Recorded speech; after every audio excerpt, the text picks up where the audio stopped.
Gamitin ang regalo ng pagpapatawad.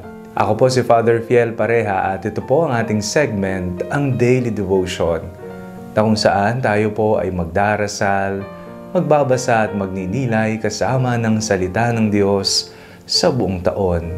Manalangin tayo. Sa ngalan ng Ama, ng Anak at ng Espiritu Santo. Amen. Halina, banal na Espiritu, liwanagan mo ang aming puso at isip, nang maunawaan at may sa buhay namin ang iyong salita. Amen.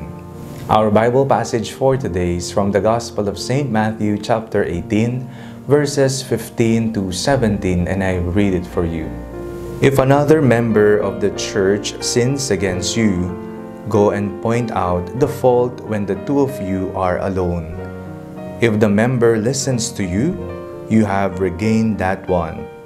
But if you are not listened to, take one or two others along with you, so that every word may be confirmed by the evidence of 2 or 3 witnesses.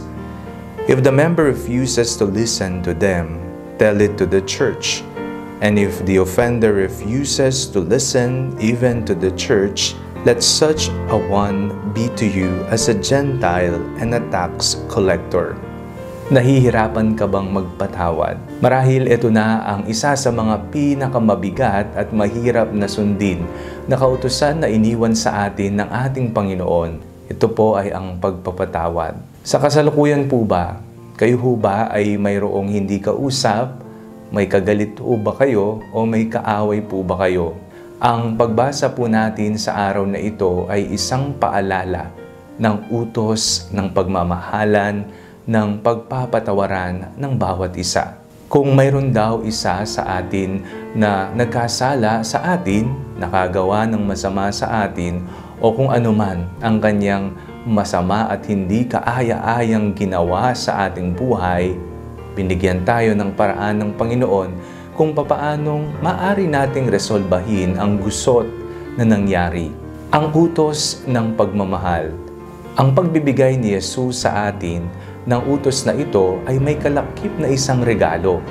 Ito po ay ang regalo ng pagpapatawad. Tinanggap mo ito at ibinigay sa iyo ito ng libre ng Panginoon. At bilang isang regalo, ito'y dapat nating nakahandang buksan at gamitin sa pang-araw-araw nating pamumuhay. Magpatawad. Mayroon pala tayo nitong natanggap. Sa buhay natin, ilang beses na ba natin itong ginamit? Nakapagpatawad na ba tayo sa iba? Ang pagpapatawad ba natin sa kanila ay nagmula sa puso o nagmula lang sa nguso?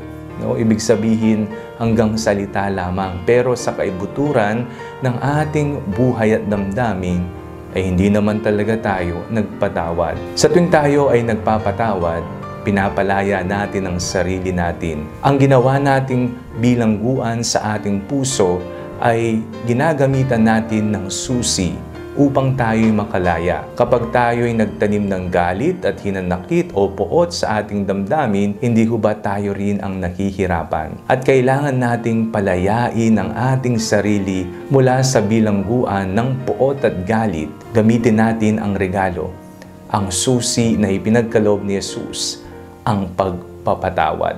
Opo, mahirap gawin at tupdin ang utos na ito na ibinigay ni Jesus. Ngunit, kaya natin sa tulong at awa ng Panginoon.